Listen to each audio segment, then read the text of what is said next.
part of what has motivated this shift rightward for people in tech is the perception that the quote-unquote media and the quote-unquote left online dislikes power brokers in tech, and that ostracization has made them look for kind of a new benefactor, look for a new person to hitch their flag to. And I think that they have found, at least first, a lot of support in Trump and J.D. Vance in particular.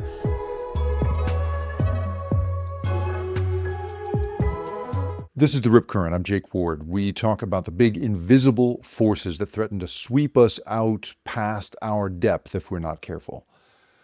Reporting on tech is a weird job. Once upon a time, it attracted a kind of upbeat nerd, and frankly, I am that kind of person, or at least I once was. Someone who was sort of interested in technology for its own sake and really was hired to be kind of a booster of that. But in the last few years, as technology has stopped being a niche topic and one that I consider to be a kind of universal language of modern existence, the kind of person that really does this job well turns out to have to be a very hardcore reporter. And that's because these companies have really built a whole infrastructure designed to not only keep journalists away, but also to make the people working inside those companies feel as if they are doing God's work. But clearly, as we're all learning, that's not always the case. And that's why reporters like my guest this week, Paris Martineau, they're doing such important work. And it takes a dogged reporter like her to get inside these companies and understand what they are all about.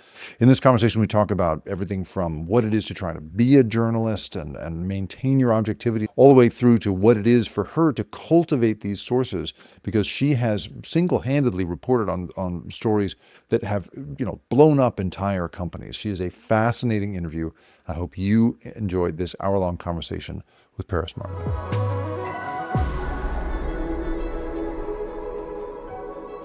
Paris Martineau, thank you so much for being on The Rip Current. Thanks so much for having me. So I was just telling this story about when I first got hired at NBC News. I had this interview where the president at the time basically said, we are all good on covering the Hill and Pentagon and Congress and the rest of it, but we don't know what's going on in Silicon Valley or what's happening. And I tried to explain to him, as I then went on to explain to people throughout my time at NBC, how hard it is to do the job that you do and that I try to do, which is get inside these companies and get them to talk to you. If you were going to explain to the head of a news organization what it takes and why it is so hard to get sourced in tech, can you tell us a little about that? Why is the job so hard of getting inside such that people want to tell you things in secret from inside tech companies? Well, I think this simple answer is they hate us. More so than, one can extrapolate that a lot of people in politics and various walks of life have an antagonistic relationship with the press. However, over the last, I was going to say couple of years, but it's really been a movement that we've seen over the last decade. People in Silicon Valley have grown increasingly antagonistic towards the media. And it has become almost, for a certain class of person in Silicon Valley, kind of a rallying cry or group identifier that you're like, F the press in some ways. And all these journalists are liars. And so that level of antagonism and that strange kind of cultural adherence to a worldview where journalists are some malevolent force makes it extraordinarily difficult to source up in the valley. Because I think one thing that people don't realize that aren't in journalism is a big part of our job, or at least my own personal approach to it, is trying to suss out why someone would talk to me. And the reasons for that are multifaceted. Let's explain that. Exactly. Because who knows? They have many, many reasons for could have many, many reasons. The most basic version of this, I think, is people like to feel important or heard, if we're going to simplify it. But in the case of something like DC politics, they might view somebody working at a senator's office might view the press as a tool to take down an enemy or That's right. reveal some sort of information about someone else that they don't want out there that could help their boss or Right. them like rise in the eyes of all the people who read the same newswire and news sites, which is their That's right. colleagues. That That's gets right. a bit more You would complicated. you're trying to raise you're trying to get a journalist to articulate something that you can't articulate inside your, your Senate office or your whatever it is. That's exactly right. You're using us to leverage something you don't have the power to get out there. Typically, that makes a lot of sense. That's right. Yeah. And I mean, that's a transactional part of the job, but that is a part of the job that has existed since like the invention of Hmm. journalism. Right. And in a DC and political space, that is very clear. There are a handful of publications that all these people read and they know can influence their coworkers or bosses in certain ways. And so that while it is certainly frowned upon in polite society to be leaking to journalists, you know that everyone is doing it. And Well, so and I would people actually, do it. yeah, I would actually argue that if anything, it's actually kind of a mark of distinction to have a relationship with journalists. It's kind of Yes. considered. This is why, Jeffrey Goldberg's showing up in a Signal chat, on the one hand, is astounding. But it's astoundingly stupid that they So included. astoundingly stupid. It's so astoundingly stupid. But you also can understand, like, he's got the cell number of a bunch of those people because that is sort of the expected thing in his world and in Washington. I would say it's not just that he's a wonderfully sourced journalist, and he is, and he does a great job, but it is also, I would say, culturally expected that if you're Mm-hmm. in Washington, you should have a relationship with a handful of journalists to do exactly the kind of thing that Yes. you're saying people use journalists to do. And I think Jeffrey Goldberg is a good example of this because he's like famous among journalists in the DC circuit for being really good at that. He is the sort of person that's going up and introducing himself at these parties to every single person and then introducing those people to other people. He is famous for getting his name out there in a way that would lead to something like this happening, although obviously no one could have predicted it. Right, But right.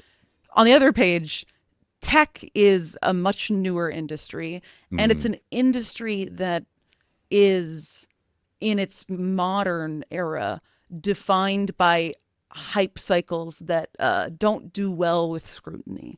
It is mm, defined by kind of the era of the press release announcing you've just raised how many hundreds of millions of dollars for your Series C or something, and mm. that is a uh, industry and a mode of operation that doesn't intrinsically have a need for leaking something to the press because That's right. frankly if you were any details revealed about your business are probably going to result in more scrutiny of the reason why you just got all that money and the That's right. promises you're making and have very little upside. So I, I it's I wonder if in your career you've had the same experience I have, which is that I was taught early on, or the expectation early on was that I would be that I would be a hype person, that I would be, especially when I moved from magazines into television. When I first would introduce myself to public relations people at these companies and say, I'm going to be the correspondent for, Al Jazeera, NBC, whoever it was, there's a lot of excitement because they say, fantastic, we've got these cool robots we can show you, and you can, we've got some really awesome, visual stories about whatever X, Y, and Z. And there's this clear expectation that you're going to be what was the standard, which was this kind of upbeat enthusiast. And there's a whole ecosystem, I would argue, among these vloggers and TikTok people and so forth, of being a kind of booster, right? An excited, almost sort of hyper consumer mhm. as a quote unquote journalist, right? Whereas then when I said to them, no, actually, I'm trying to understand better, you know, uh, how you're, how How do you're, you make money? how you make money, or How the does this impact the privacy, world? yeah, the privacy trade-off or whatever. Once I got into those kinds of questions, suddenly I remember having lunch with this one person who said, my job, I had been basically trying to get through it, to get into this one company, this big company, over and over again. And the comms person assigned to me on our like third or fourth lunch or something, where I'm trying to make some headway, she finally says to me, because she's just irritated, she's like, my job is to just keep you away from us, right? Like the job is just to keep you at a distance. I'm letting you in is not my job, and facilitating that's not my job. I'm trying to keep you away. And I was like, oh wow, thank you so much for letting me Thanks. for letting me know that, so I don't have to waste my time anymore. And from then on, I realized, oh, that's really what's happening here, as opposed to Yeah.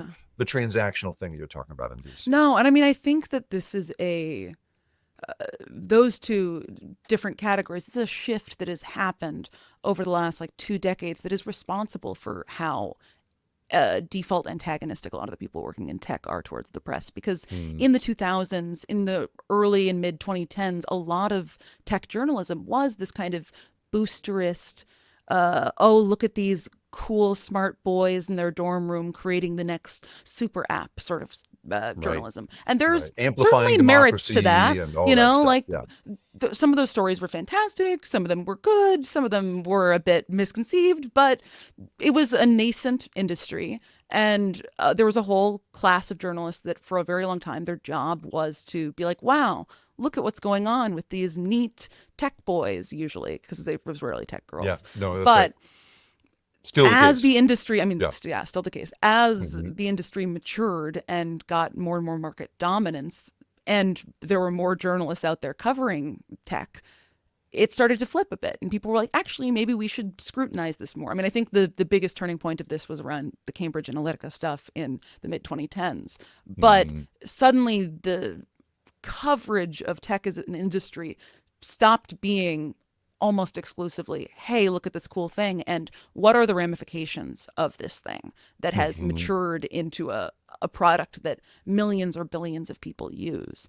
And that Yeah. started to upset people who were like, wait, what about our great coverage? Um, Right, right. Look, we're making the world better through whatever this thing is. That's right. I mean, yeah. one thing that I would always point out to people around me, especially when I had like a new colleague who didn't have a lot, was a good general assignment kind of investigative journalist, but was not necessarily familiar with tech. I would have to sort of explain like the culture of the antagonism that you're talking about, and how it's not just a kind of, it's not just cultural, it's institutional, and that there is, from the very top down, there is this attitude that speaking to anyone outside of our company is the worst possible thing you could possibly do. And if you do it, you will be, outcast, not just from this company, but from the industry. Your reputation will be ruined. And then you also had, yes, at these big companies, you have a whole there's a whole administrative layer whose job it is, typically in the sort of HR/people and culture department, to keep people working at those companies utterly convinced that what they're doing is making the world better, Yes. because it was so important in recruiting young people that they feel a sense of purpose and the rest of it. And so, well, as I was sort of trying to explain to people the difference, like the president of NBC, like the difference between reporting on getting a congressional staffer to speak to you and getting a product manager at Facebook to speak to you, is that product manager at Facebook, the congressional staffer hates his boss, is underpaid and overworked, and tends to think he would do the job better. Whereas the product manager at Facebook, she believes in the product.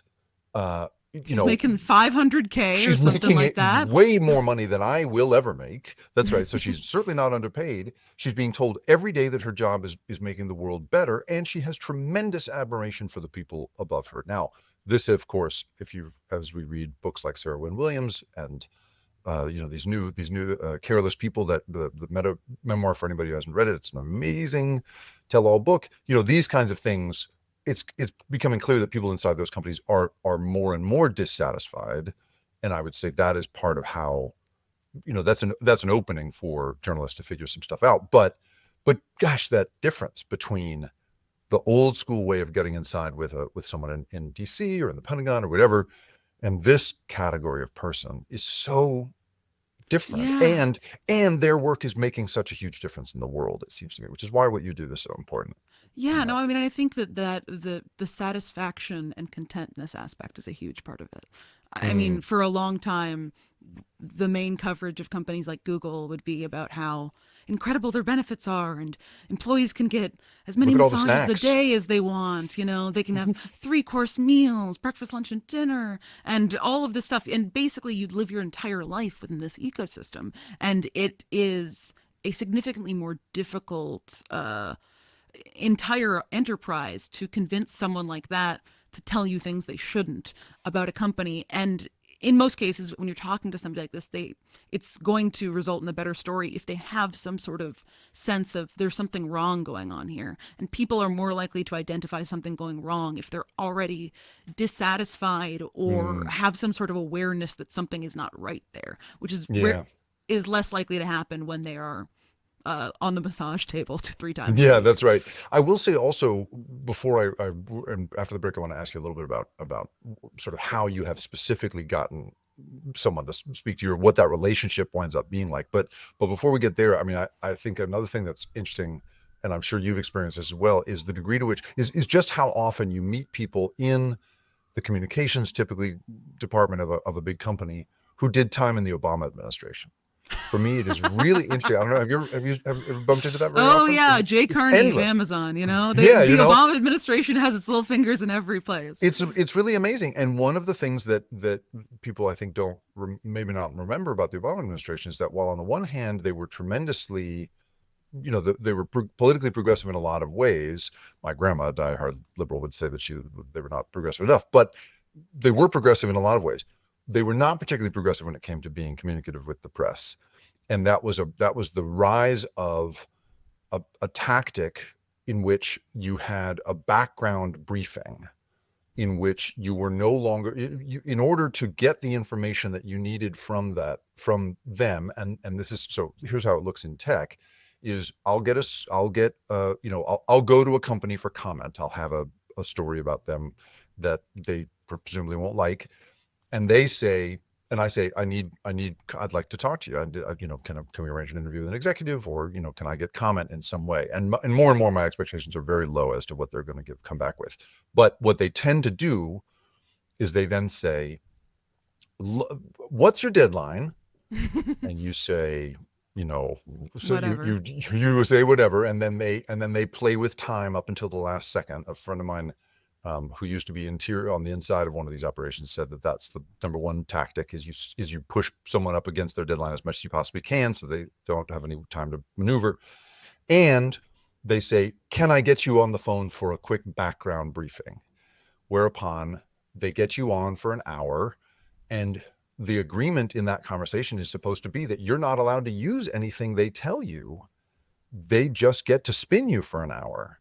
And for a long time, I would have these fights with the standards departments at the places that I've worked, where I would say, I don't think I should be accepting these. And they'd say, no, you have an obligation to listen to what this company has to say. And I'm saying, but I should not be entering into a conspiracy with this company against the audience. Yeah. Where I'm keeping it from them there. And there's this, so you wind up in this weird situation. So my policy since, for many years now has been, I don't do those kinds of briefings. I say, no, I'd be happy to take what you have on the record. Smart. Because then that same spokesperson that told you all of this, sometimes rarely pertinent information about the story, will then get mad that it's not reflected in the story. And I'm like, how is it supposed to be? You asked for this to be off the record. Yeah, that's right. That's right. Which is clear that and what I was told by this friend of mine who used to work at inside one of these operations is, you are specifically rewarded for either turning a story or getting a story killed by convincing the reporter in that background briefing that it's not a worthwhile thing to pursue. And in the case of companies like Amazon, which has a huge press organization, like hundreds of people, if not at its peak, like 1,000 plus, they would get rewarded internally based on the number of corrections they could obtain to stories. So in some ways that incentivizes them to not participate when you reach out before publication to be like, hey, I wanted to run through this. Is there anything you want to comment on? Any inaccuracies? They'll be like, no comment. And then as soon as you hit publish, they're like, actually, I think these 3 things are wrong and this is why. And it's because they want to hit their corrections quota. Wow. Obviously, this has changed a little bit over the last couple of years as the team has morphed. But I remember doing a story about specifically the insane PR spin machine that Amazon operates, just because it was baffling to me. And it seemed baffling to a lot of the PR people who worked there or continue to work there, that this was the way they were choosing to operate, not to get like things right when they go out the door, but But to you know what? undermine the trust in the press afterwards. Well, that's right. And, I mean, I think it's smart. I mean, if I'm just being purely mercenary, sort of outcome oriented about it, I would say, yeah, it's smart because you're creating both a credibility problem for the press, and you're creating fear in the reporter in about dealing with Amazon, being Yes. even approaching them, so that the prospect of reporting on them becomes stressful. I think is actually a very, I No, mean, and it's a deviously it's a smart way of deviously doing it. smart tactic. And Hmm. what's been interesting about covering tech is, I mean, sometimes there'll be obviously like good PR people that work with a company or a decent PR operation, but increasingly over the time I was covering, I've started to see more and more of like the Amazonian tactics, but cranked up to an 11 in terms of hostility, where someone's entire operation is basically they come in as a crisis PR person, and their job clearly is to make the reporters and editors on this story's lives a living nightmare in every way, so that no one will ever think about reporting on their company in that way That's right. again. I And I think mean, that's absolutely right. I guess it does work, because Right. then afterwards you have conversations with editors where they're like, yeah, that was a lot of effort that we had to spend on that story and a lot of back and forth. We probably shouldn't do that again unless we have something really juicy. And it's like, I Yeah. don't think we should be rewarding these companies for doing stuff like that. Yeah. When we come back, we'll talk about how a reporter like Paris goes in with a source, and then how the culture of tech has changed as people's eyes have, I would argue, opened to the sorts of unintentional effects that products are having. Stay with us.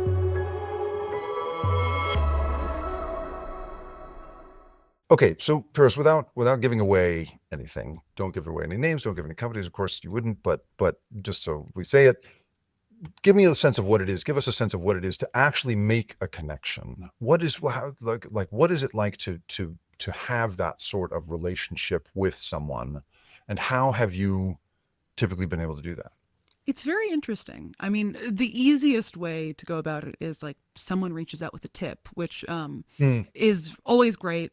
And that's a jumping off point to then kind of make a further connection. The hardest one is blind approaches. Whenever you've kind of got a story that you're working on and you have specific anecdotes or details that you need to confirm, something I do with all of my sources is typically like, once we're really talking about something and maybe our conversation is ending and I'm looking to maybe get more people to corroborate it, I will often ask, like, is there anybody else that you think I should be reaching out to about this, or anybody who might know something interesting? I obviously won't tell them that we spoke, won't even mention it, but just any names that come to mind. And those mm, people seem to have a higher hit rate in terms of cold reaches. mm. But part of this process is you have to cast kind of a wide net in terms Yeah. of looking for people in the right place within companies that could know something. Often in Mm, practical matters, if it's I will use like LinkedIn's sales navigator function, because then you can specifically look for people that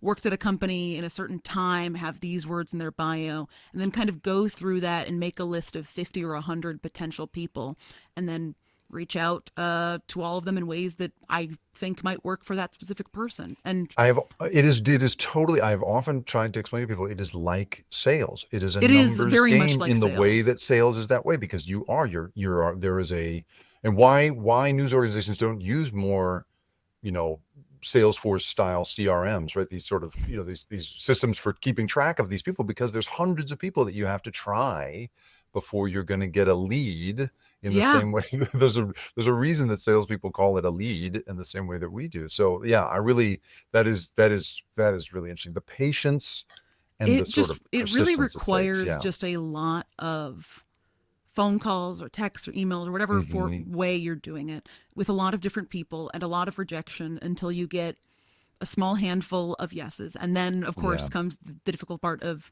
getting these people on the phone or meeting up for a coffee or something like that and trying to win their trust. Yeah. And I don't know. It's And the difficult part, but I think it is also the easiest part in a way, because that's yeah. kind of the core of our job, is to Yeah.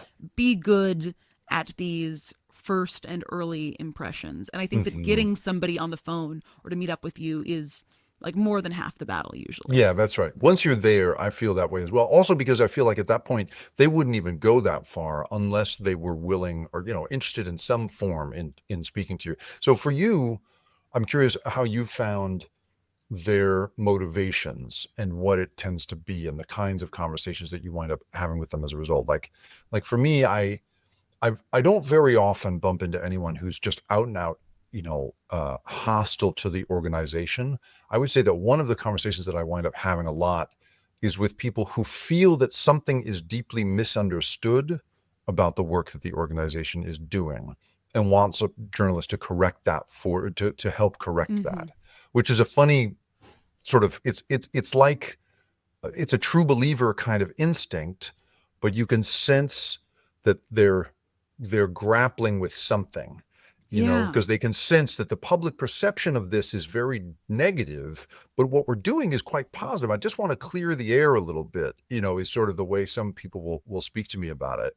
And to me, that feels like a place where I'm realizing I'm sensing in that person, oh, well, if the public is responding to this so negatively, they must have it wrong. But then you slowly see that person get to, oh, maybe I have this wrong in It's a some little way. bit like doing a therapy session in some way. Yeah. Because I mean, a big part of it is trying to suss out what is this person's motivations. There is Yeah. certainly a category of person that you often see, like in their maybe response to whatever your initial outreach is, they do bring up like, oh, I think you guys have this wrong, maybe I don't want to talk to you. And then the correct response or counter in that is like, oh, I didn't realize we had something wrong, like I'd love to understand more. Teach And me. they, yeah, like Teach me. teach me. And a lot of Hmm. people are motivated by like the teaching impulse, that they want That's right. to help you understand something that is either misunderstood publicly or that they think they have more specialized knowledge about, which of course they do. I know Yeah. nothing. And they're interested in helping you unravel something. There's Mm. also people who, I don't know, are just interested in the idea of talking to a journalist and figuring out what's going on. There are also people who feel like there's something wrong going on, or Mm. have maybe heard about like what you're working on and want to help in some way because they think that there is merit to what you're doing. I Yeah. think that they're often the best kind of source is someone who reaches out to you Yeah. because they'd heard from someone else that you're doing something. And those people That's end up right. often being quite well placed. And do you find that there is a shift going on in the culture of people who work in tech? Do you notice a shift at all? I feel like I'm Yeah. seeing people who used to that it used to be a very diehard culture about believing in the thing. And now as we're entering this era of layoffs and all kinds of uncertainty of that people are a little more, they're a little less naive than they used to be and a little more critical of their own company, their own industry than they used to be. Oh, Does that jive for absolutely. you? I mean, Yeah. I think it takes a couple forms. You'll sometimes have the people who rather than viewing their workplace like a utopian family like people might have thought about it 10, 15 years ago, they view it as a job and Mm, have a kind of clear and cogent view of the positives and negatives of it and are willing to speak on both. mm, You also, interestingly, something I've noticed a lot over the last like 5 or so years is there's this emergence of like a disillusioned class, like a group of people who joined one of these companies that was pitched to them about changing the world or changing whatever industry or doing some great good. And they earnestly bought into that. They earnestly mm, went there expecting to make change in the way that the company was pitching itself. And then over the years have become really disillusioned once they have seen the reality of what the company is doing or how it is mm, not living up to its expectations, or that they've seen coworkers who hold similar ideals be stymied by, strange bureaucracies. And mm, those people end up being very valuable sources because they deeply care about the work they're doing, are incredibly engaged, and have an understanding of the company's mission, but they see the gaps in between the mission and the reality. Hmm.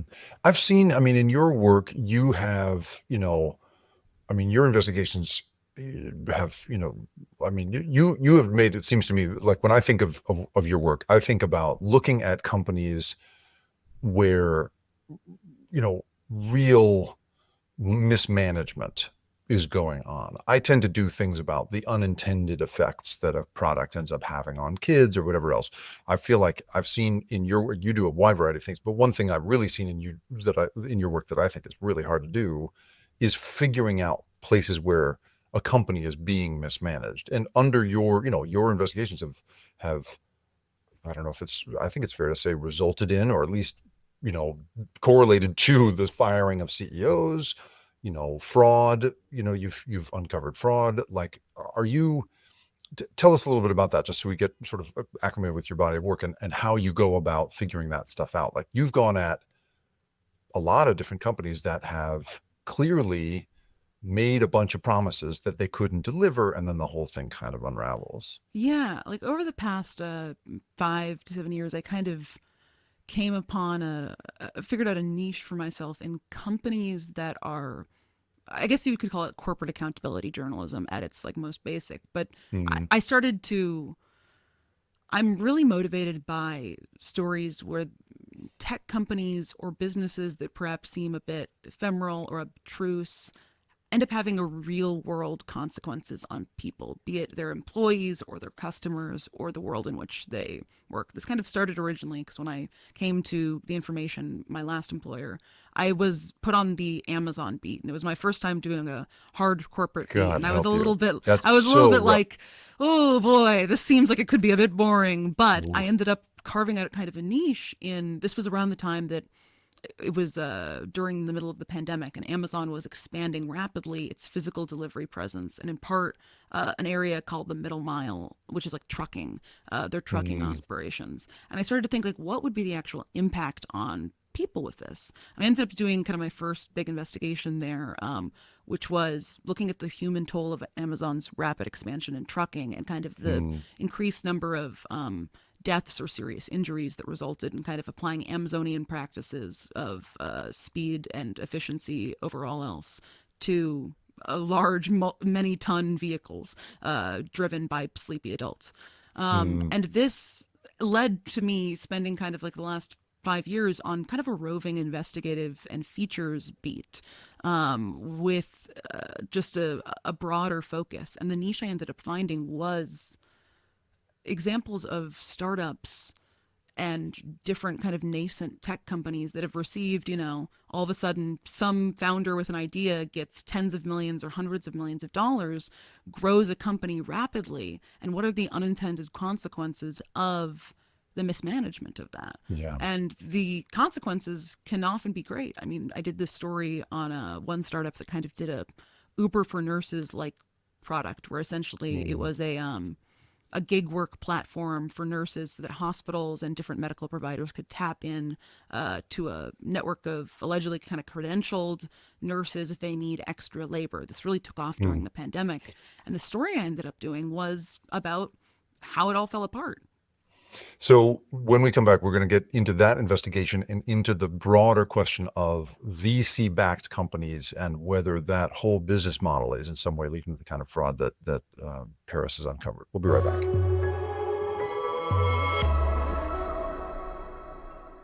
When we had our very first guest on this podcast, it was Catherine Bracey, who wrote a book called World Eaters: How Venture Capital is Cannibalizing the Economy.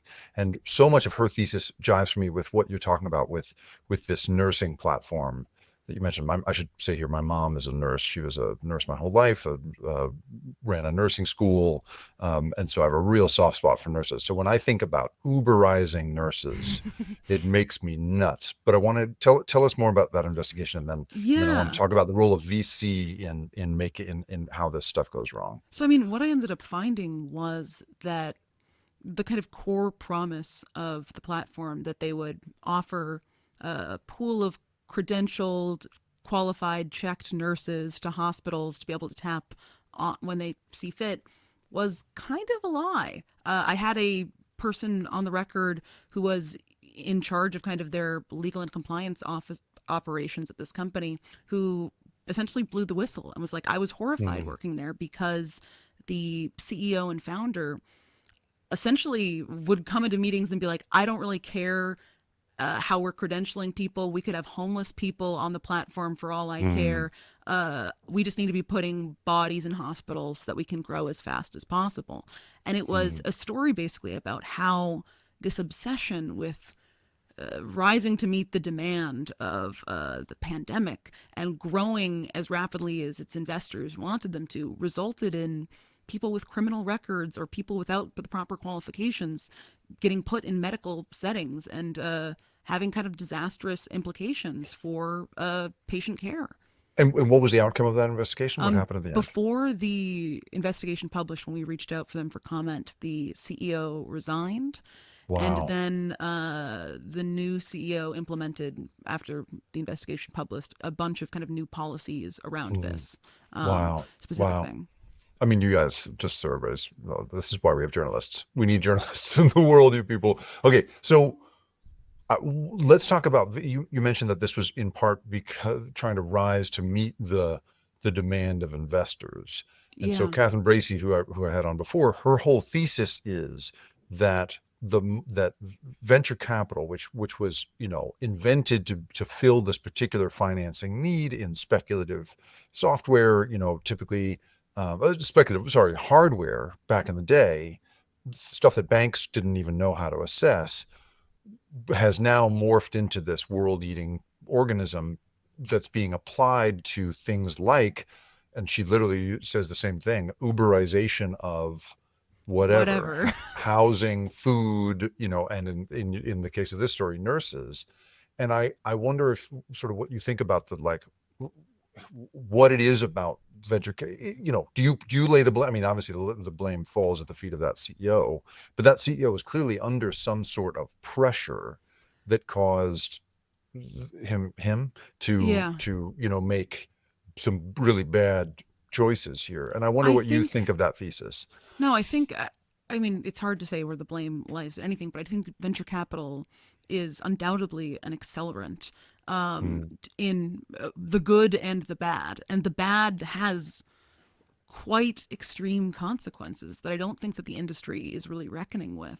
The kind of whole conceit of this is you are a founder, you have an idea, you have to pitch what that idea could be at its maximum potential, that in order to get hundreds of millions of dollars, you can't just say, I want to make a reasonable business that grows at a reasonable rate and has reasonable profits. You have to be pitching a business that will have exponential growth and be the next big thing, and everyone will be using it.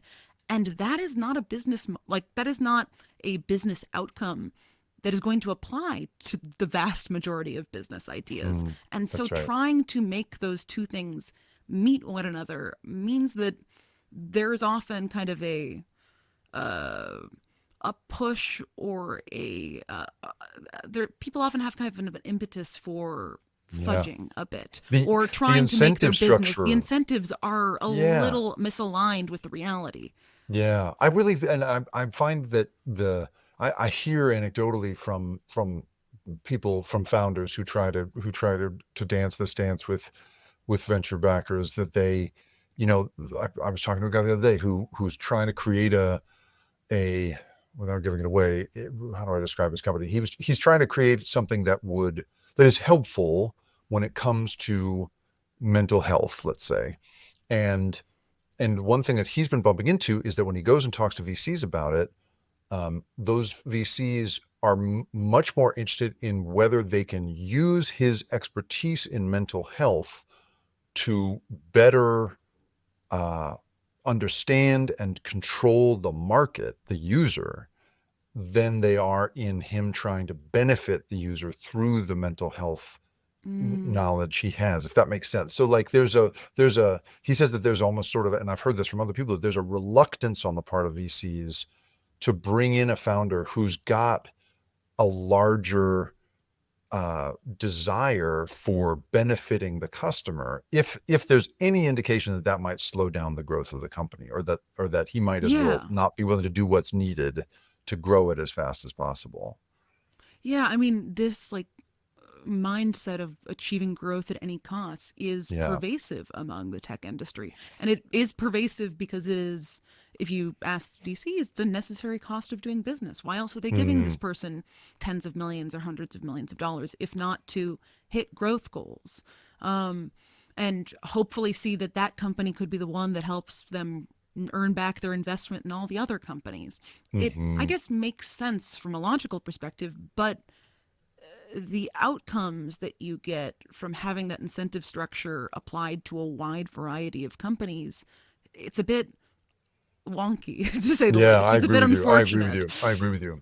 So when I, this is a sort of a curveball here, but people often say to me, because my job is so much about being critical of tech, they say, God, you must hate. It's funny. I get one or the other. I either get people saying, God, you must love tech. You must be so interested. You must be a total sort of tech nerd. And I'm like, no, man, I'm a very 19th century person. Otherwise. Or they say, God, you must hate it all and want to go back to the 19th century. And I go, no, I don't want that either. Do you know what dentistry was like in the 19th century? No, thank you. You know, I need my eh, AC. yeah, I really like, there's a lot of things I really like about the antibiotics and so forth that we have right now. But I'm curious for you, do you find yourself like, is there a portion of technology that you are excited about, glad about, optimistic about, that you that is in part how you do what you do, why you do what you do? Is there a defending a certain category of tech or innovation or so forth? I don't I know. Like for mean, you, what are you positive about in this sector? it's a fun question because I Right? feel I don't like know. We don't get I this a lot. in all time I try to be, because the nature of my work is to be skeptical and Hmm. find wrong things that are wrong about the world. I'm generally hesitant in my day-to-day life, even outside of work, about being unabashedly positive about things because I am constantly filled with a secret feeling of dread that everything Yeah. at one point will reveal itself to be hot garbage. Right. So I think Right. that that's, I don't know, an interesting question. I enjoy like, what tech do I enjoy? I Let mean, me get. I'll let you. I enjoy tech Yeah. generally. I like using tech. I've got Huh. an iPhone. I've got like fun headphones. I enjoy, one thing that I'm excited about, and I guess the AI space is, for a long time I'd been, this is a small example, but I've used Trint, the auto transcriptions website, to do transcriptions for interviews and stuff I record, Mm-hmm. just because I like having kind of the notes for my calls, Sure. and being able to make sure I'm quoting somebody accurately. But the pricing for it had gotten outrageous, and it was also kind of a clumsy software. In the last year, I discovered this new thing called Mac Whisper, which basically uses WhisperKit and other like transcription based AI models locally on your computer. You pay just once a lifetime fee, and then you can have local transcriptions that don't go to the cloud of Oh, any of your wow. sensitive conversations. It's incredibly accurate, and that's been a real delight for me. Like, it's Wow, the one of the that's few awesome. AI products that I unabashedly love because, I mean, it does everything I want, and Yeah. it's pretty convenient. I love that. I would say the one for me that's really been blowing my mind recently is Stanford put out a thing called Storm. It is a research tool. And for me, it's like my whole thesis is like, give the AI to the scientists. I have a piece about this in the Yeah. ripcurrent.com where it's just like, give it to the scientists. Let them play with it. Let's stop giving it to people who can make money off it. Let's stop making fake girlfriends out of it and so forth. Like, let's give it to the scientists. And Stanford has this thing called Storm that is a research paper generator. It's incredible. You Ooh. say, yeah, you say, um, just what did I hit it with the other day? It was like, what's the correlation between like basically it was income inequality in the United States, and is technology making income inequality worse? And you can just ask it that question: is income inequality getting worse in the United States, and is technology to blame? And then it'll generate a peer-reviewed style article summarizing the latest findings on that. In the old days, as a science journalist, I would have, you got to call, all the top people, and you still have, let's be clear, you still have to do this, but you had to call the top people and say, what papers have you seen recently that you're into? In this case, it's this way of saying, oh, here is the most recent stuff on this stuff. And they've done a very good job of keeping it from hallucinating the That's fascinating. the paper. And really what what it is I more or less ignore what the AI writes as a summary because it can mischaracterize the findings, but the actual But the papers links, yeah. oh my god, it's so great. And then you can call those authors and say, hey, what's going on, blah Oh, blah, blah. that's, You I know, literally am bookmarking that yeah, right it's a now. good one. That's It's a good one. fantastic. But I mean, again, like yeah, no one's making money off that. No one's yeah. making money that way, you know. And this is the thing that I am always saying is like let's give it to the people who don't make money for a while. Yes. And I mean, I think that that is the simple answer of what I'm actually excited about. Is I'm excited about the application of AI or any of these new technologies into making simple parts of our everyday life in Mm, searching a little bit easier. I don't really ascribe to the accelerationist belief that it's going to radically transform everything and make right. everything better and perfect and we're never going to have to work again. I think it's going to probably in the best use cases make a lot of things a little bit better. And that's Mm, cool and hmm. exciting. That's And right. That's right. yeah, I just prefer that we didn't have to spend, I think it seems a bit short sighted to spend all of the venture capital money Yeah. on one Yeah. product category idea. And But, restart nuclear power to make it all happen. That seems like, oh, yeah, I know. I feel the same yeah, way. great. When we come back in our final block, we're going to talk about what it's like to watch the people who've come through the culture that Paris covers now basically running the country. So stay with us.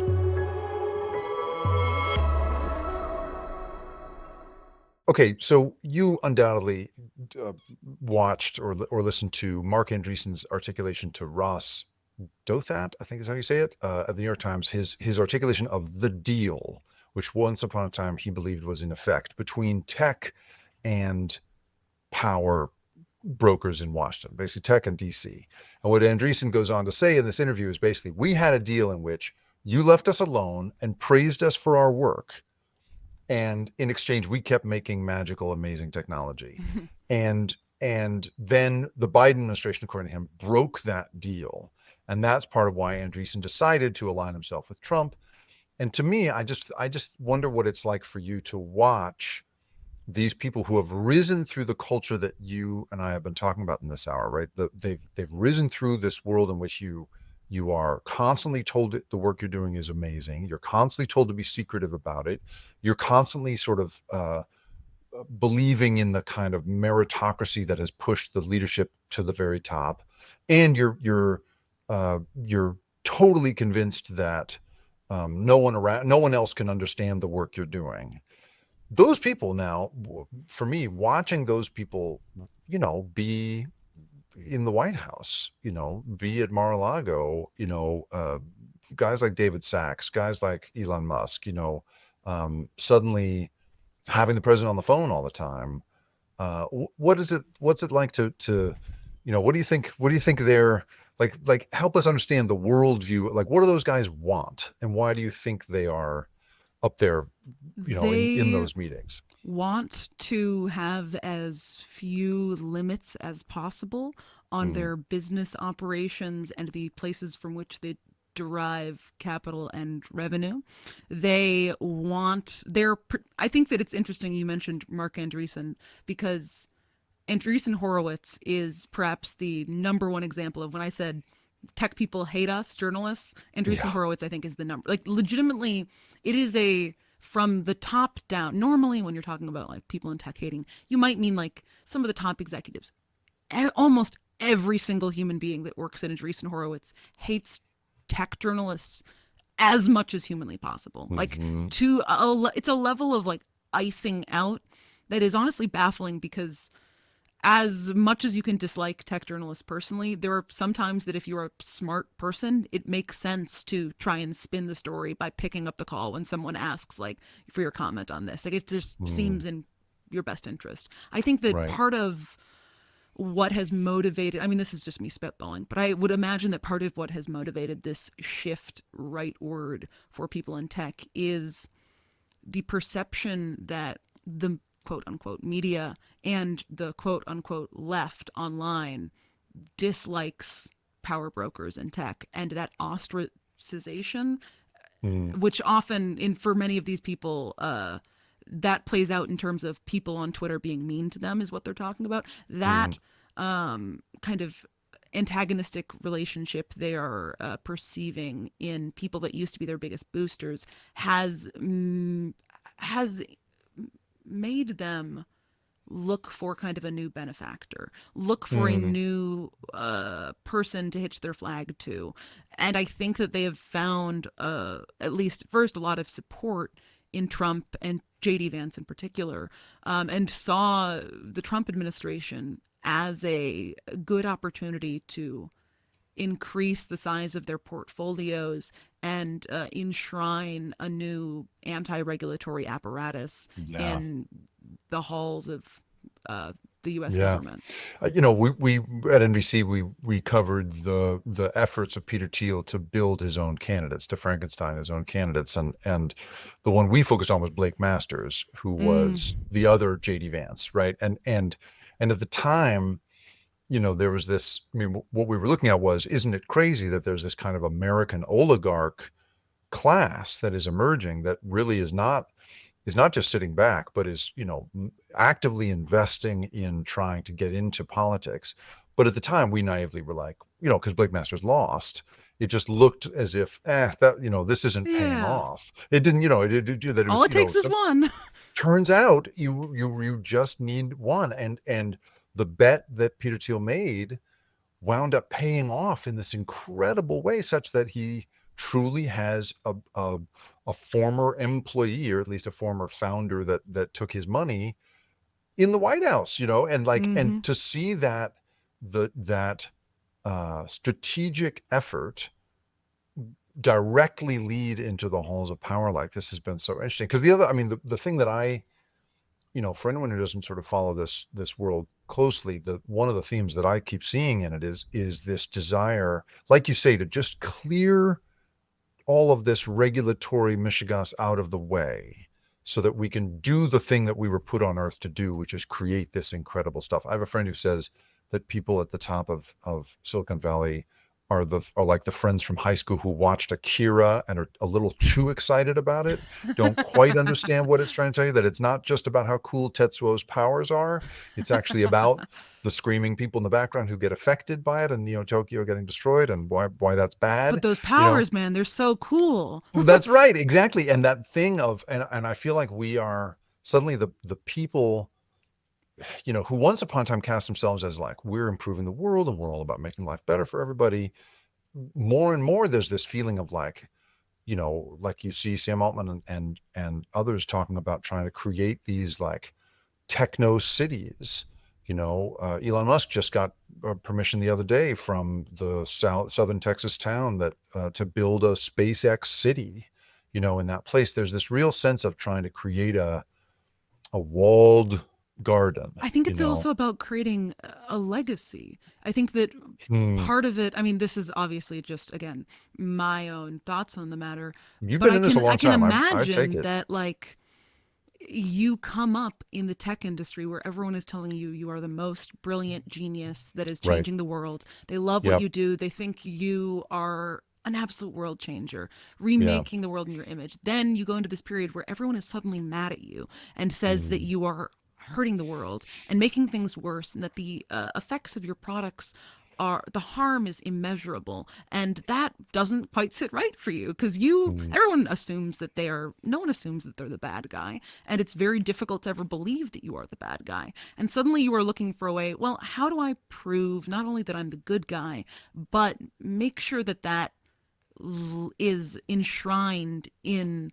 the future in some way? How do I build a city that will be remembered for decades and hundreds of years to come? How do I make a lasting impact on American politics that will be written about in the history books? How do I get in images with the president or go to the inauguration in a way that paints me as backing the right horse? I think a lot of it is about managing your reputation and kind of cultivating your legacy. I really think that really jives with the kind of thing that we were talking about earlier about why sources speak to you. It's, that category of person who says, I just think we've been misunderstood, and I'll talk to you in order to sort of clear, to get the idea across. I think that is so interesting. And, and the thing that I think is concerning about that from a a political perspective is like, that's not a terribly democratic attitude. Yeah.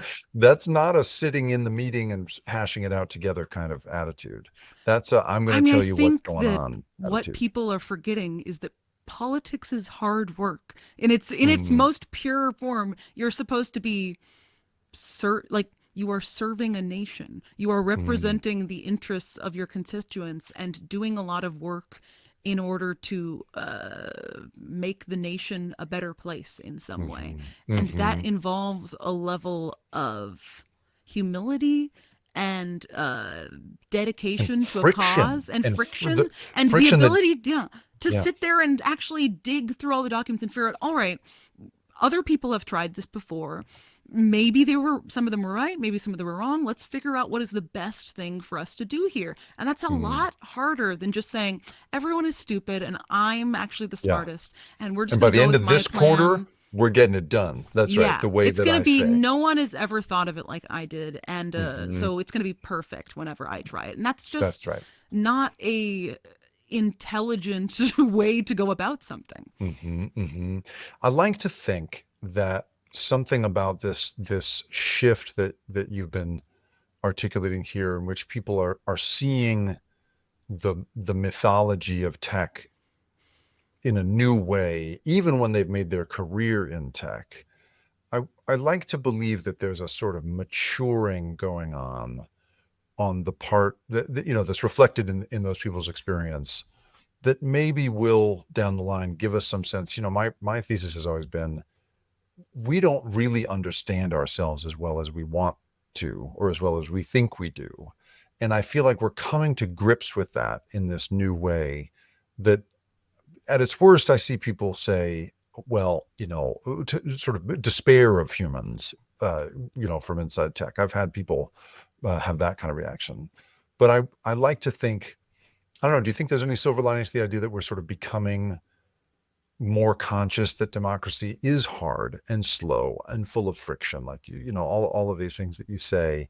Are we going to get better at this, in your view, I based mean, I on? hope so. Yeah. I worry that because of the volume of things that are happening on a day-to-day basis for the average news consumer or person involved in these issues, that it is overwhelming, Mm, and that the nature of social media and online engagement makes it easier to ascribe to kind of black and white, like yeah. this is either all bad or this idea is all good, and there's very little in the middle. And I worry that that is going to make it harder to come to that conclusion, that Yeah. this is democracy is difficult, it is flawed, but it is ultimately a concept worth pursuing, and it takes a lot of work to get it right. I think that Hmm. often people in times like this either they often fall into despair, like that there is nothing that can be done, and that isn't Yeah. a super helpful approach to any of this either, much like assuming that you can do everything right is not particularly helpful. Well, here's hoping that the sort of, the whatever else you can say about people in tech, they work really hard, and I really, and Mm-hmm. they are very smart. And to my mind, I think if we can harness some of that for the truly difficult problems of democracy in this moment, maybe that, like, I'd love to see their talent brought to bear on that, and not brought to bear on, uh, fun new drones you can fly around your house, or whatever the hell else Yeah, an AI they're building. girlfriend. Yeah, and girlfriend. That's right. Paris Martineau, thank you so much for being here with me. I really appreciate it. Thank you so much for having me. The Rip Current is produced and created by me, Jacob Ward. And if you liked this show and you want more content like this, go to theripcurrent.com, where I publish a weekly newsletter that covers these same sorts of stories of the big invisible forces that have us all in their grip.